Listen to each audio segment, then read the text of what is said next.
Welcome to Story Tales. Please like this video and subscribe to Story Tales. I hope you enjoy the story. Let's begin. Warren Keaton checked his watch as the plane touched down, 2 hours ahead of schedule. The business convention in Detroit had wrapped up early after he'd secured 3 new contracts for his auto repair chain. He smiled to himself, picturing Nancy's face when he told her about the expansion opportunities. After 15 years of marriage, Warren still tried to impress her. He'd built his business from nothing after leaving the Marines, turning his mechanical skills and leadership experience into a thriving enterprise. 5 high-end auto shops across the state, each one more profitable than the last. The cab pulled up to his 2-story suburban home at 2:17 p.m.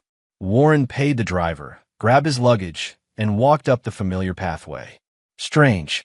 Nancy's car sat in the driveway, but she should have been at her book club. Even stranger was the black Mustang parked at the curb. Warren didn't recognize it from the neighborhood.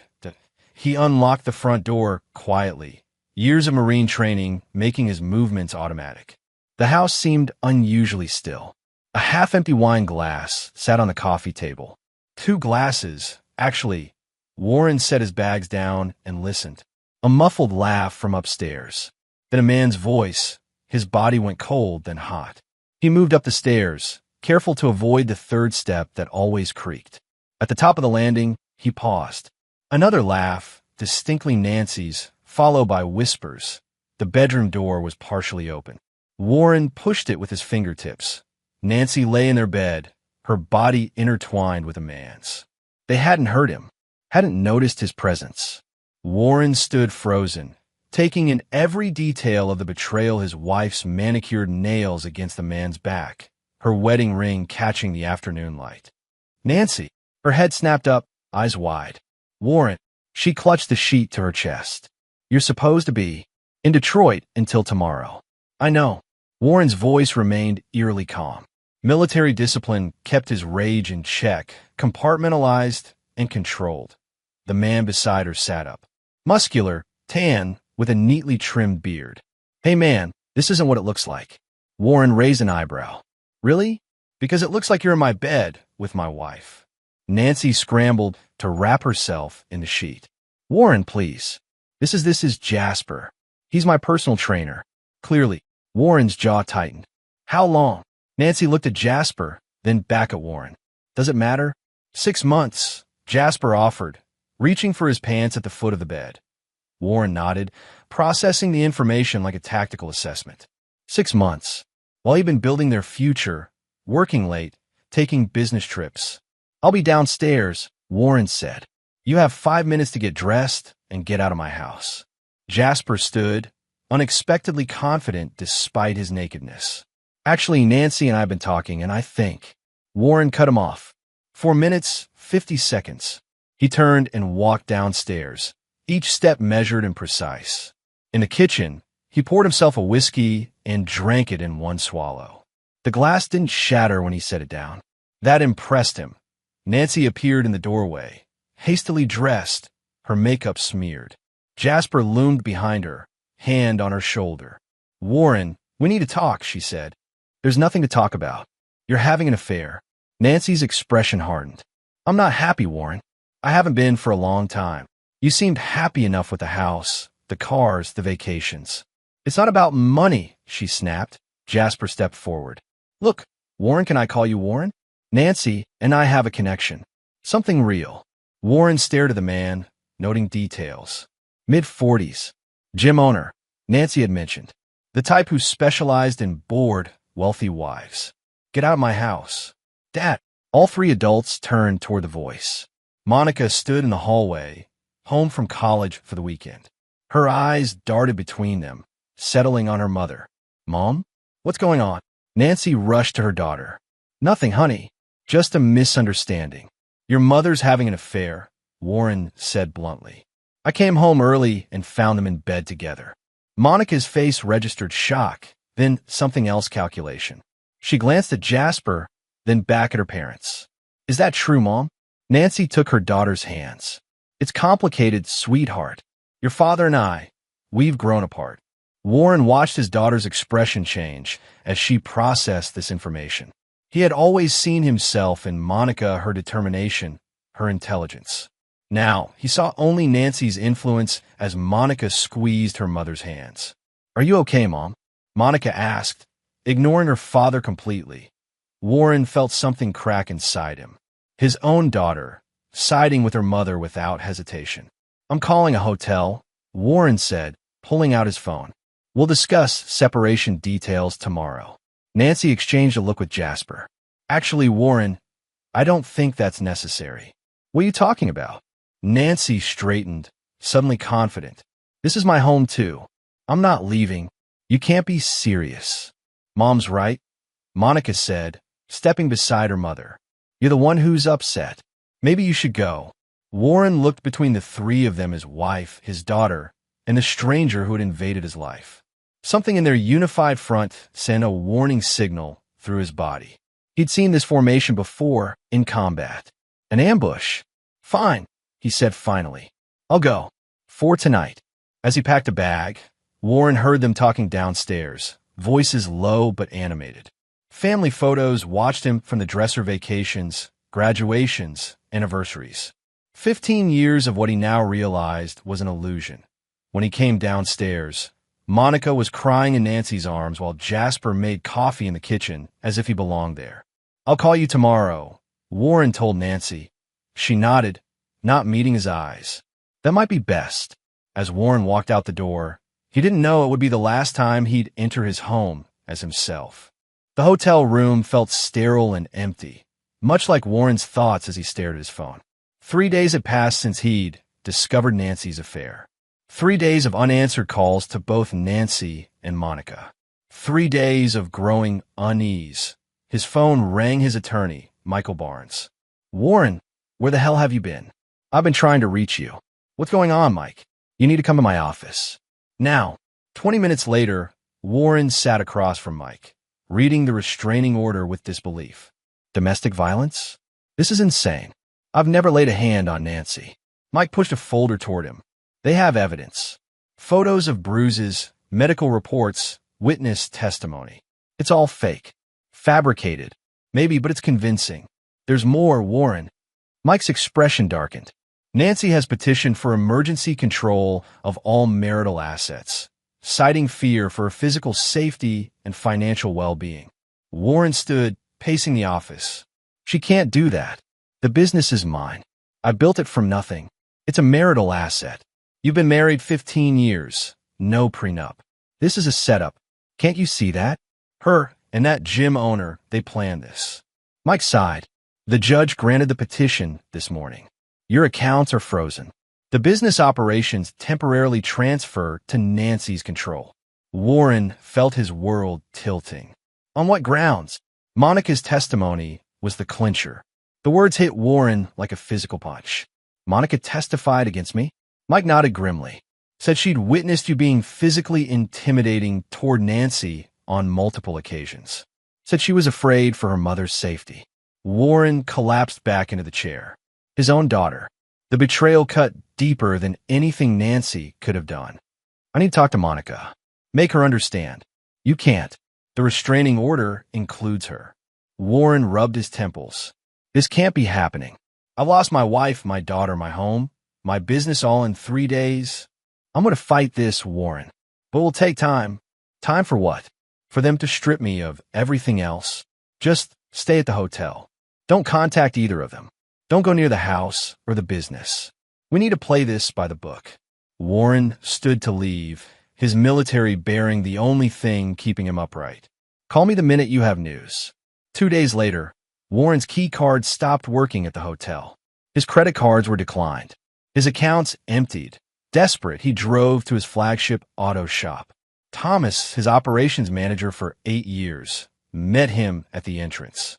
"I'm sorry, sir. I can't let you in." "Thomas, it's me." "Warren." Thomas looked genuinely pained. Mrs. Keaton's instructions were clear. "You're not allowed on the premises. This is my business. Not according to the paperwork I received this morning. Please don't make this harder than it is." Warren stood in the parking lot, watching as his employees, people he'd hired, trained, mentored, avoided his gaze through the windows. With nowhere else to turn, he drove to Monica's campus apartment. He needed to understand why she had betrayed him. She opened the door, then immediately tried to close it again. Warren blocked it with his foot. "Monica, please, just talk to me. You're violating the restraining order. I could call the police. Why are you doing this? Everything your mother told you, everything in that testimony, it's all lies." Monica's expression hardened, so similar to Nancy's that it chilled him. "Mom told me everything. How controlling you've been. How you threatened her when she asked for more independence. None of that happened. You know me, Monica." She looked him straight in the eye. "You're not our family anymore." The door slammed in his face. Warren stood there, hollowed out. Not our family anymore. His daughter had erased him as easily as deleting an unwanted photo. 2 days later, Warren sat in a public library, using their computer to access what little information he could. A news article caught his eye. Local business owner remembered in private ceremony. His own obituary stared back at him. According to the article, Warren Keaton had died suddenly of a heart attack. His wife, Nancy, and daughter, Monica, were quoted, expressing their grief and their commitment to continuing his business legacy. They had declared him legally dead. Warren printed the article with shaking hands. They hadn't just taken everything. They had erased his very existence. That night, sleeping in his car behind an abandoned gas station, Warren made a decision. Warren Keaton, the honest businessman, the loving husband and father, was indeed dead. But something else had been born in his place, something forged in betrayal and hardened by rage. They wanted him dead? Fine. He would give them exactly what they wanted, a ghost who could move unseen, untraceable, coming back to claim what was his. 3 weeks after discovering his wife's affair, Warren stood across the street from St. Andrew's Episcopal Church, watching mourners arrive for his funeral. The irony wasn't lost on him. He'd lost weight, grown a beard, and worn a baseball cap, pulled low, simple, but effective disguise techniques he'd learned in the military. His reconnaissance had been thorough. The funeral would be closed casket due to the state of the body, a convenient explanation for the absence of an actual corpse. Nancy had arranged everything perfectly, from the announcement in the paper to the death certificate. A fabricated medical report cited a massive coronary. No autopsy required. Warren watched as business associates and neighbors filed into the church. Some seemed genuinely saddened. Others were clearly there for appearance's sake. Then came the main players. Jasper arrived first, in a somber dark suit that didn't quite fit his muscular frame, playing the supportive friend with practiced solemnity. Nancy and Monica arrived together in a black Lincoln Town car. Nancy wore an elegant black dress and sunglasses, the perfect image of the grieving widow. Monica clung to her mother's arm, dabbing at her eyes with a handkerchief. Warren's jaw tightened as he watched their performance. For a brief moment, doubt crept in. Was he wrong? Were those genuine tears on his daughter's face? Then he saw Nancy squeeze Jasper's hand as she passed him, a gesture too intimate for funeral companions. Monica nodded at Jasper with familiar respect.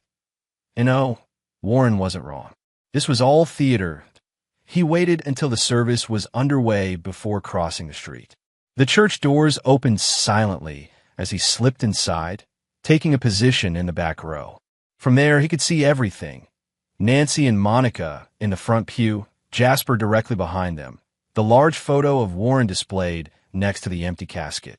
The minister spoke about Warren's life, his contributions to the community, his devotion to his family. Warren almost laughed at the irony. Then Nancy took the podium, her voice trembling with practiced emotion. "Warren was a good provider," she said. "His business acumen was unmatched. While we had our differences, I always respected his drive." Faint praise from a woman who had shared his bed for 15 years. Warren thought bitterly. In his memory, I will continue to grow the business he started. It will be his legacy. Next came Monica, her young face solemn. "My father taught me the importance of determination," she said, "of taking what you want from life." She glanced at her mother. "I'll carry those lessons with me always." As the service concluded, the minister invited everyone to stand for a final prayer. Warren saw his moment, that he moved forward step by deliberate step, removing his cap as he walked down the center aisle. The first gasps came from the back rows.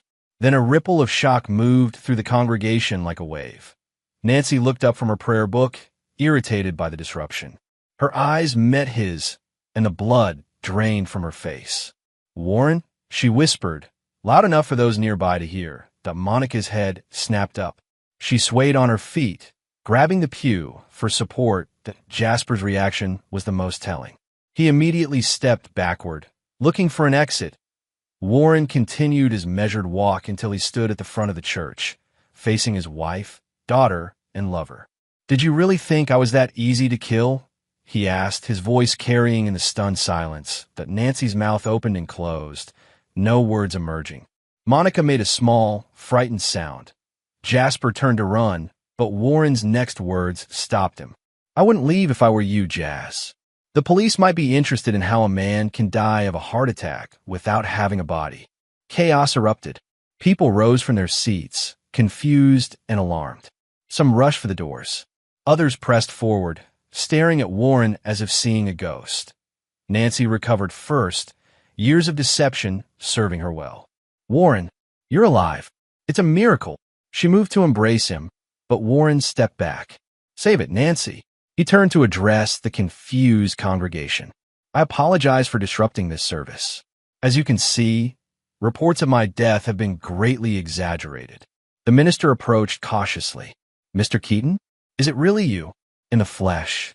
Though according to my death certificate, I shouldn't be here." Monica had collapsed into a pew, her face ashen. Jasper stood frozen, calculating his options. Warren turned to him. "Jasper Riley, gym owner, con artist. You've run this same scam in 3 different states, haven't you? Seduce a wealthy woman, isolate her from her husband, then help her take everything." Murmurs rippled through the remaining crowd. "That's not true," Nancy interjected. "Warren, you're confused. We thought you were dead." "Did you?" Warren pulled out folded papers from his jacket. "Then why did you file these documents transferring all business assets to your name 2 days before my supposed death? Why change the insurance beneficiary a week before that?" People were staring at Nancy now, their sympathy turning to suspicion. "I can explain," she stammered. "I'm sure you can," Warren replied. "You can explain to the police, to the insurance company, to the business partners you've been lying to." He turned to Monica, whose tears were now genuine. "And you, your testimony about abuse that never happened. Was it worth it?" Monica looked away, unable to meet his gaze. Warren addressed the room one final time. "I'm not dead. I never was. Remember that when they try to sell you another story." With that, he walked back down the aisle, past the shocked faces, past his empty casket, and out into the sunlight. Behind him, he heard Nancy's frantic voice, trying to salvage the situation. "He's not well. Please, everyone calm down." But it was too late. The damage was done. The first phase of Warren's revenge was complete. They had tried to erase him, to strip him of his identity along with everything else. Instead, he had exposed their lies in the most public way possible. As he walked away from the church, Warren knew this was just the beginning. They had taken everything from him. Now he would do the same to them methodically, legally, and without mercy. 6 months after the funeral incident, a man checked into the Red Roof Inn on the outskirts of town.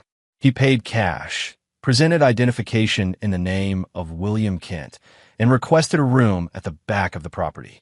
The desk clerk barely glanced at him, just another business traveler passing through. The man who was once Warren Keaton unpacked methodically in his sparse room. 6 months of careful planning had brought him to this point. 6 months of watching, learning, and preparing while living off the grid. He opened his laptop and reviewed his notes. After the funeral, Nancy had moved quickly to damage control. A press release claimed Warren had suffered a mental breakdown. Court documents showed she had him declared legally incompetent rather than dead, a clever pivot that still gave her control of everything. The restraining order remained in place, now justified by his unstable mental condition. Warren had disappeared completely after that day, using cash he'd stashed years earlier as emergency funds, a Marine's precaution that had finally proven useful. He traveled across 3 states, worked odd jobs under fake names, and slowly built a new identity. William Kent had a driver's license, social security number, and credit history all untraceable to Warren Keaton. Now he was back, ready to implement the plan he'd crafted with military precision. His first target, Jasper's gym. Warren pulled out blueprints he'd obtained through a construction worker who owed him a favor. Elite Fitness had expanded in the past 6 months, using capital that Warren strongly suspected had come from his auto repair business. The new facilities included an upscale weight room with custom equipment. For 3 nights, Warren observed the gym's operations, noting when Jasper arrived and left, when the cleaning crew came, which doors had security cameras. On the 4th night, he made his move. The service entrance lock took 12 seconds to pick. The security system, another 20 to disable. Warren moved through the dark gym with practiced ease, heading directly to the new weight room that he worked methodically, removing key structural bolts from 6 different weight machines, carefully weakening them to ensure they would fail under stress but appear normal during routine inspection. Before leaving, he replaced the security system's memory card with a duplicate, erasing all evidence of his presence. 2 days later, Warren sat in a coffee shop across from the gym, watching as ambulances arrived. The noon rush had been in full swing when the machines failed. No deaths. Warren had calculated the failures precisely, but 3 injuries serious enough to require hospitalization. Local news covered the story by evening. Jasper stood outside his gym, sweating under the camera lights as he tried to explain the equipment failures. This was a manufacturer defect. We're cooperating fully with investigators. Within a week, 2 lawsuits had been filed. Health inspectors closed the gym, pending a full safety review. Membership cancellations poured in. Warren watched the fallout with cold satisfaction before moving to his next target. Nancy's car. The black Mercedes had been Warren's gift to her on their 10th anniversary. Now she drove it with the confident entitlement of someone who believed they'd gotten away with theft. Warren tracked her routine, noting that every Wednesday she had lunch with friends at the country club, leaving her car in the same parking space for precisely 2 hours and 13 minutes on the 3rd Wednesday. He made his move. The luxury car's security system proved more challenging than the gym door, but not impossible. Once inside, he installed a small device under the dashboard, untraceable, undetectable, and programmed with a timer. That night, as Nancy slept in what had once been their home, her car quietly unlocked itself, allowing Warren to drive it away without triggering any alarms. He took it to a prearranged location in the industrial district where 2 men waited with tools. Remember, he told them, strip it completely. Every panel, every part. I want it unrecognizable. 3 days later, police found a Mercedes abandoned in West Side, the city's most dangerous neighborhood. The once elegant vehicle was now just a shell, stripped of everything valuable, its luxury reduced to a hollow frame. That Nancy's tearful interview appeared on local news. I feel violated, she said, clutching a tissue. First my husband's breakdown, now this. It's like the world is punishing me. Warren's final strategic strike targeted Monica. His daughter had used her mother's newfound wealth to finance a lavish lifestyle at college. Social media showed her vacationing in Europe, buying designer clothes, and partying with a new, wealthier social circle. This required a different approach. Warren didn't want to harm her physically, but she needed to understand consequences.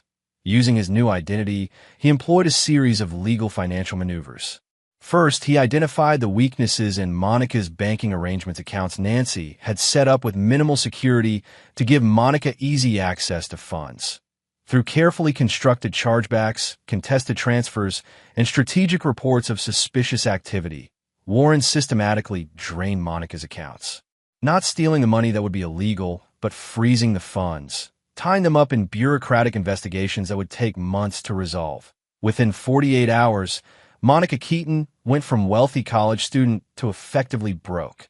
Her panic call to Nancy came just as Warren expected. "Mom, my cards are all declined. Everything's frozen."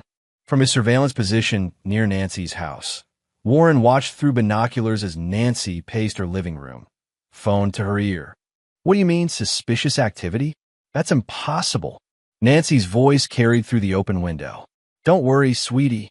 I'll transfer you more money right away." But Warren had anticipated this. Nancy's attempt to make an emergency transfer to Monica triggered an automatic fraud alert, another of his careful arrangements, through an unwitting bank employee. By nightfall, both Nancy and Monica were feeling the first real financial squeeze since they'd taken control of Warren's assets.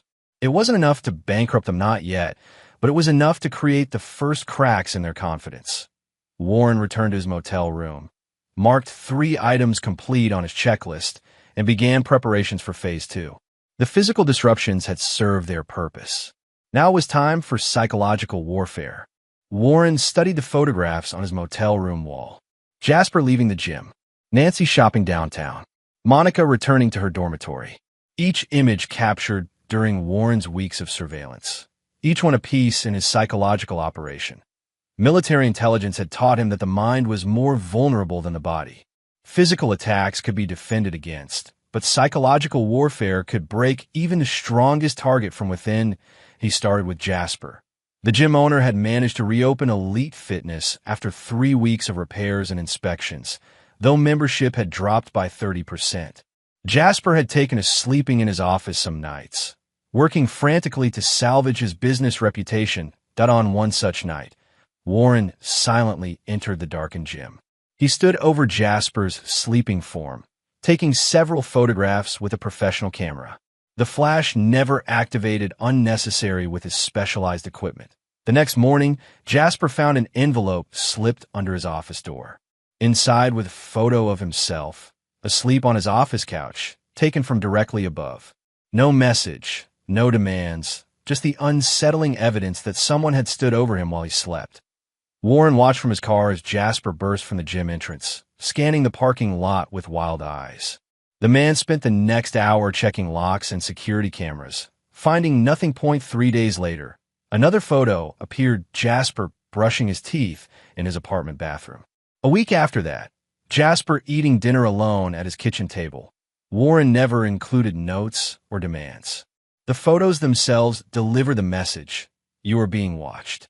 You are vulnerable. It could happen anytime. Jasper began traveling with a bodyguard, installed additional security systems, and jumped at shadows. His confident swagger disappeared, replaced by nervous glances and twitching hands. For Nancy, Warren employed a different approach. During his years of marriage, he had observed Nancy's meticulous journaling habit. Every night before bed, she would write in her leather-bound notebook, recording her thoughts, plans, and secrets.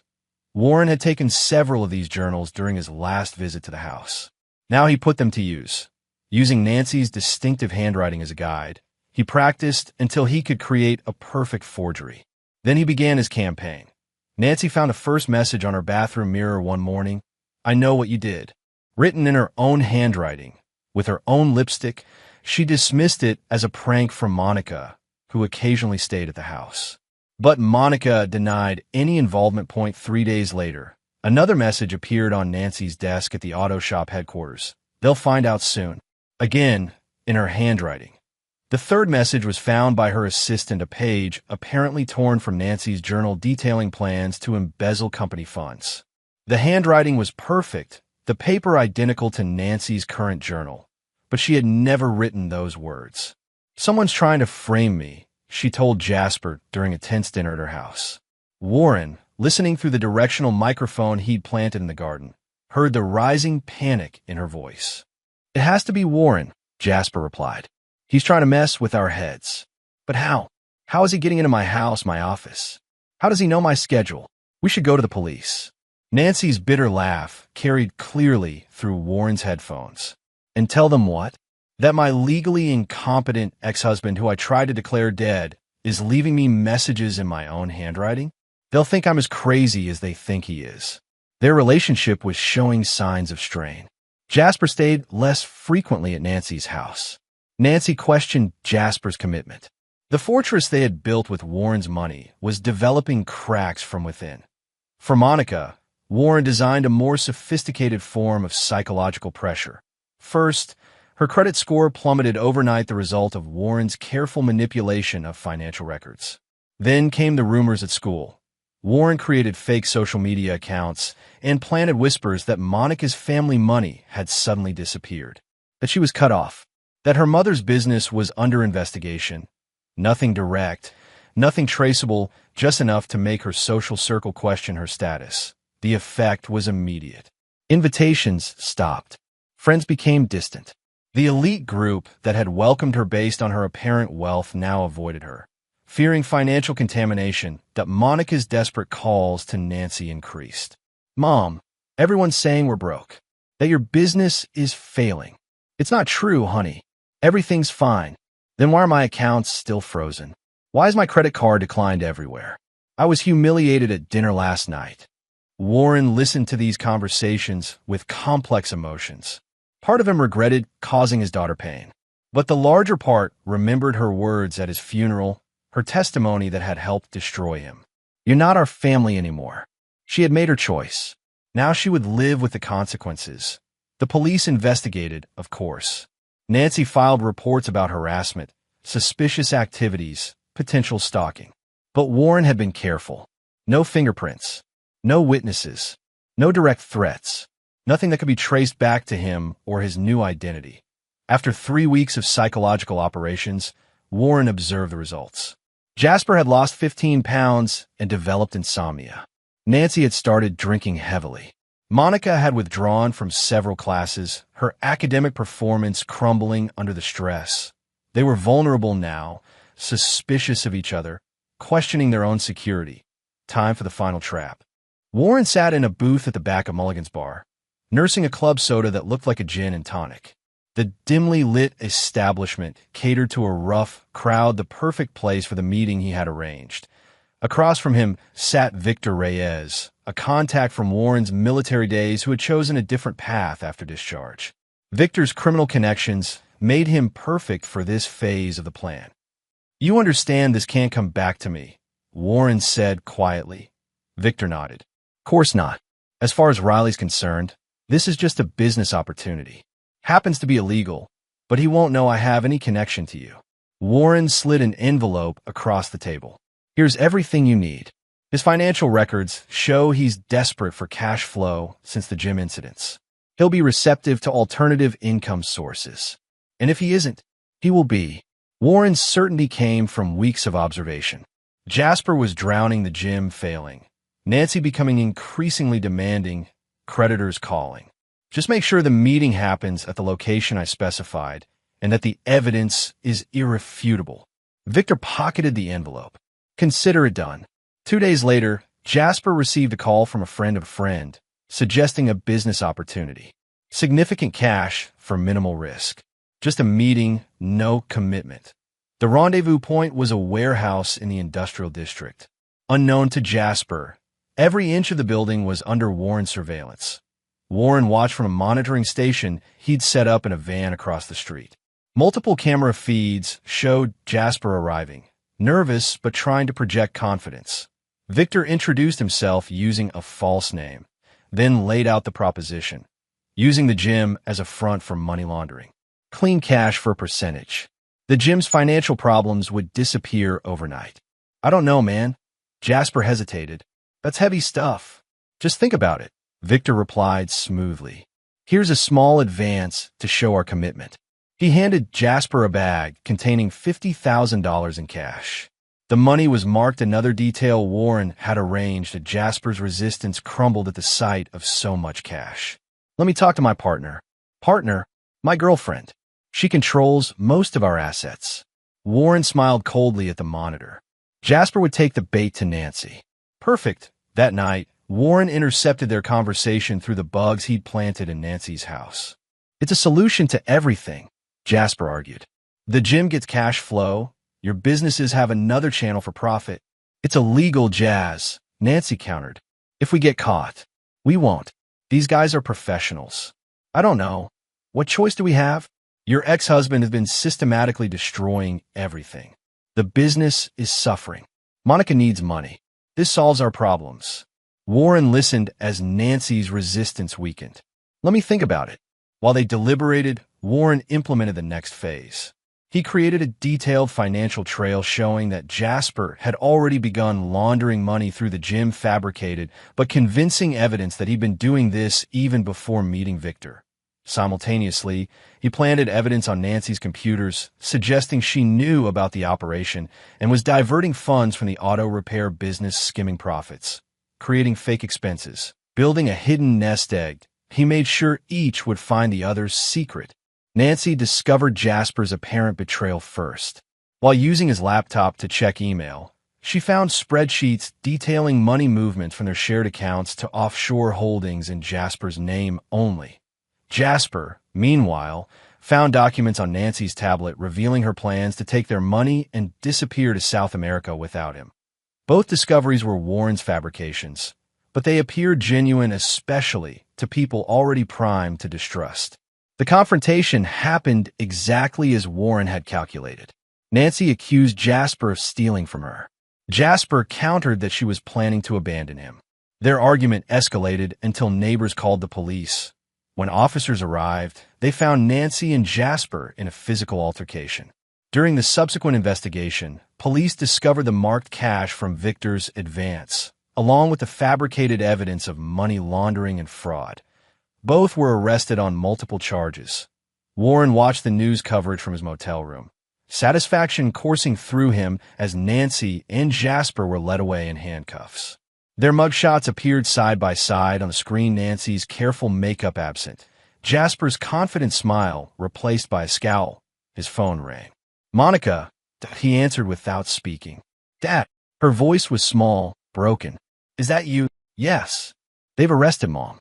They're saying she and Jasper were stealing money, laundering it through his gym.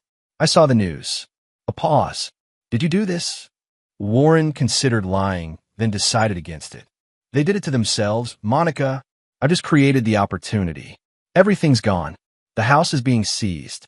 The business is under investigation. My accounts are still frozen." Her voice cracked. "I have nowhere to go." "That sounds like a problem. Dad, please. I need help. I need—" "What? Money? A place to stay? The comfort of family." Warren's voice hardened. "You told me I wasn't your family anymore. Remember?" Silence, then a sob. "I'm sorry. I was wrong. I believed Mom's lies and testified to those lies. Help her take everything from me. I didn't know what else to do. She's my mother, and I was your father." Was. Monica's crying intensified. "What am I supposed to do now?" Warren felt no satisfaction in his daughter's pain, but neither did he feel mercy. She had made her choice. "You're an adult, Monica. Figure it out." He ended the call, then removed the battery from his phone. Phase 2 was complete. Nancy and Jasper were facing criminal charges, their reputations and futures destroyed. Monica was experiencing the same abandonment she had inflicted on him. Warren packed his surveillance equipment methodically. His new identity had served its purpose, but it was time to move on. For the final phase of his plan, he would need to be neither Warren Keaton nor William Kent. He would need to be the ghost that had been haunting them all along, a presence without a name, offering one final reckoning. The county detention center visiting room smelled of industrial cleaner and desperation. Warren sat at the metal table, waiting. After 3 months in jail awaiting trial, Nancy would hardly recognize him with his now full beard and longer hair. She appeared through the heavy door, escorted by a guard, the orange jumpsuit hanging loose on her frame. She had lost weight. The careful makeup and styled hair were gone, replaced by a pallid complexion and dark roots showing through her blonde dye job. Nancy stopped short when she saw him. "Warren." "Sit down, Nancy." She glanced at the guard, who nodded impassively. She slid into the chair across from Warren, her handcuffs rattling against the metal table. "How did you arrange this visit?" "They're only allowing approved family members and my attorney." Warren's smile didn't reach his eyes. "I have my methods." Nancy studied him, some of her old calculation returning. "You look different." "So do you." She leaned forward. "I know it was you. All of it. The gym accidents, the photos, the evidence. Somehow you set everything up. Prove it." Nancy slumped back in her chair. "I can't. That's the beauty of what you did, isn't it? Everything appears self-inflicted. You taught me about deception, Nancy. I was just an apt pupil." She glanced around, then lowered her voice. What do you want? Why are you here? To give you a choice. What kind of choice? Warren placed 2 envelopes on the table. My attorney will be visiting you tomorrow with official documents. You have 2 options. He pushed the first envelope toward her. Option 1.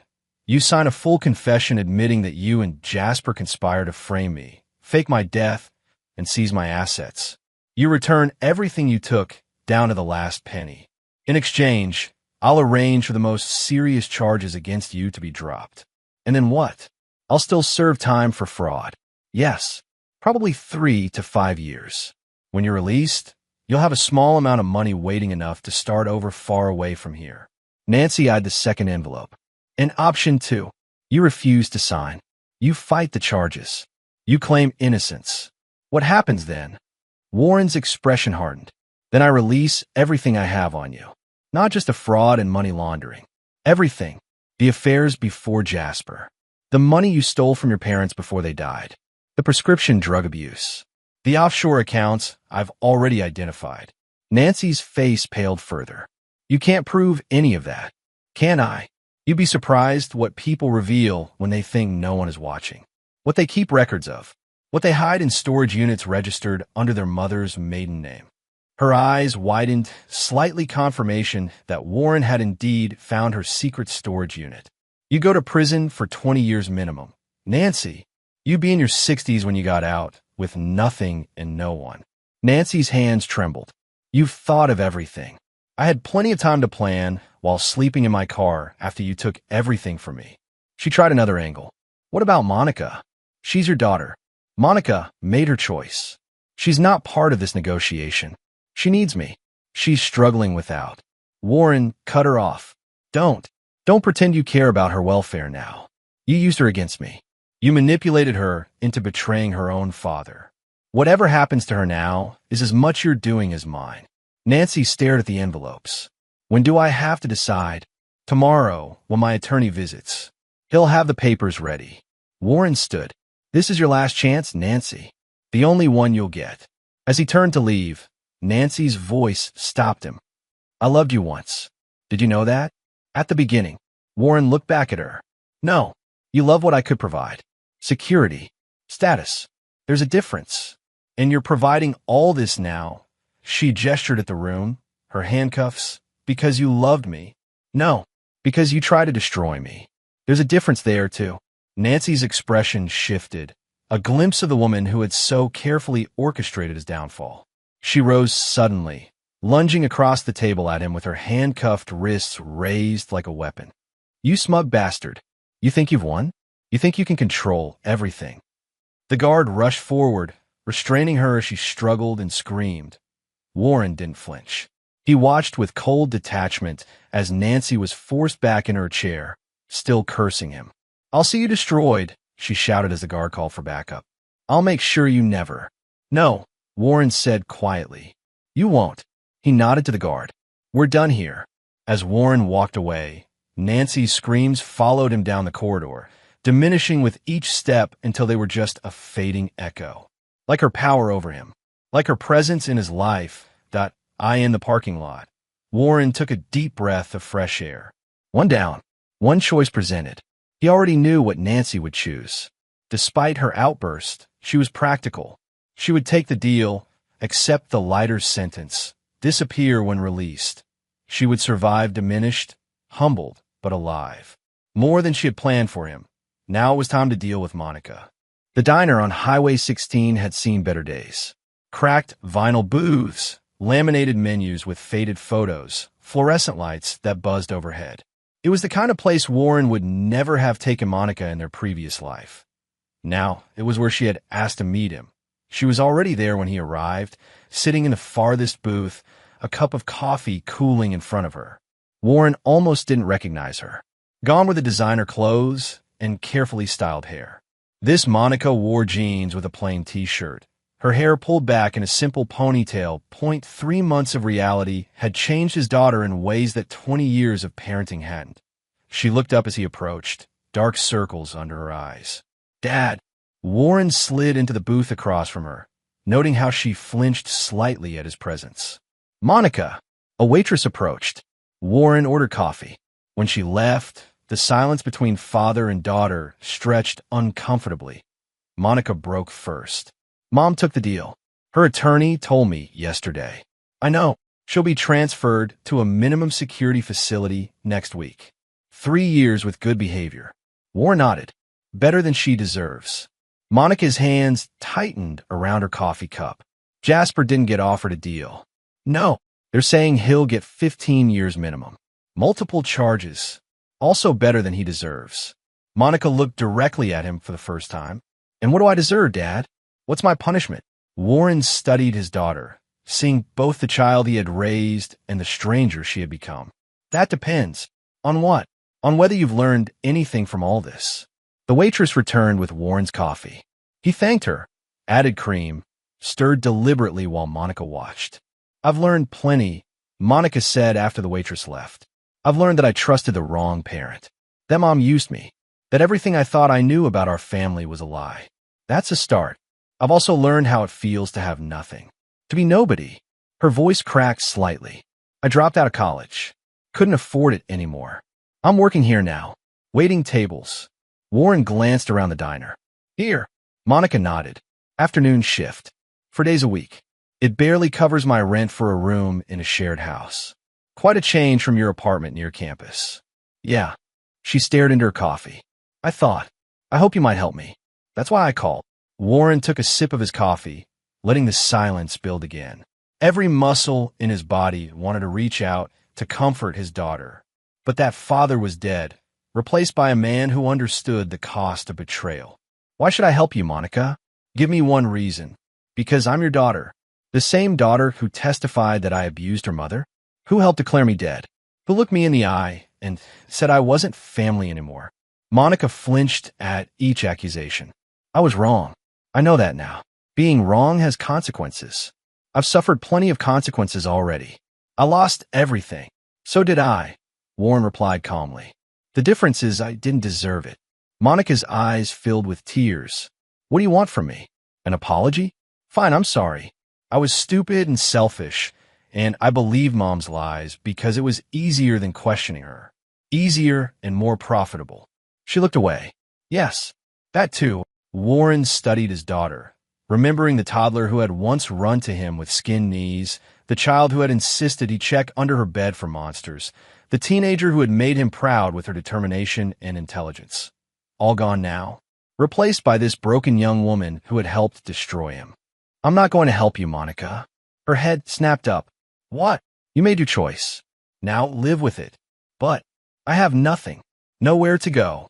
Neither did I when you and your mother took everything. I rebuilt from zero. You can do the same. That's not fair. I was manipulated. I didn't understand what was happening.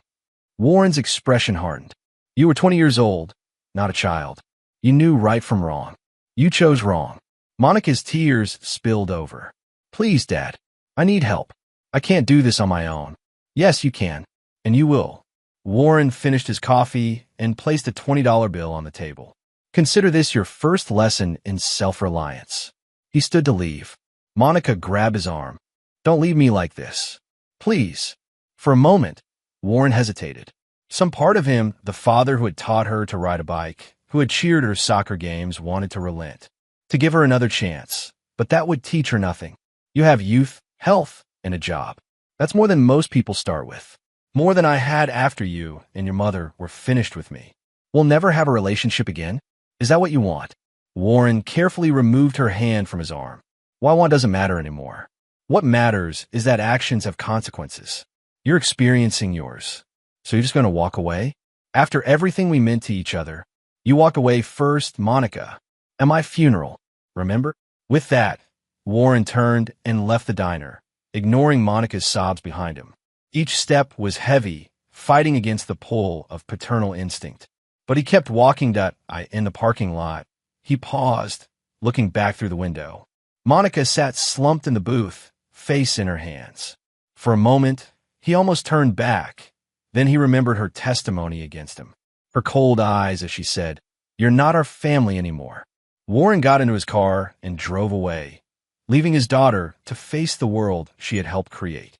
1 year later, Warren stood at the entrance of his flagship auto repair shop, watching as workers installed the new sign, Keaton Automotive Excellence. His name returned to its rightful place.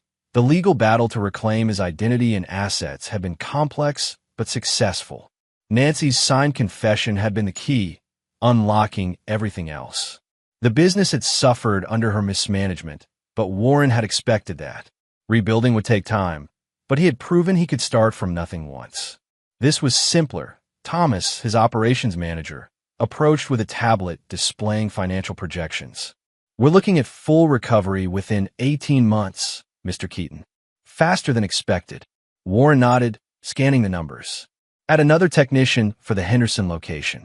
We're getting more luxury vehicles than anticipated." "Yes, sir." Thomas hesitated. "It's good to have you back." Warren gave him a measured look. "Even though you turned me away when Nancy took over." Thomas flushed. "I had a family to support. I couldn't." Warren cut him off with a raised hand. "I understand survival, Thomas. But remember this lesson. Loyalty matters." "Yes, sir." "Never again." Warren watched him hurry away, then turned his attention back to the business that was once again his. The past year had been one of methodical reclamation. Each piece of his life carefully taken back, examined, and either restored or discarded. His phone buzzed with a news alert. He checked it, a small smile forming on his lips. Jasper Riley's appeal had been denied. 14 more years in prison awaited Nancy's former lover. Warren had kept tabs on Nancy as well.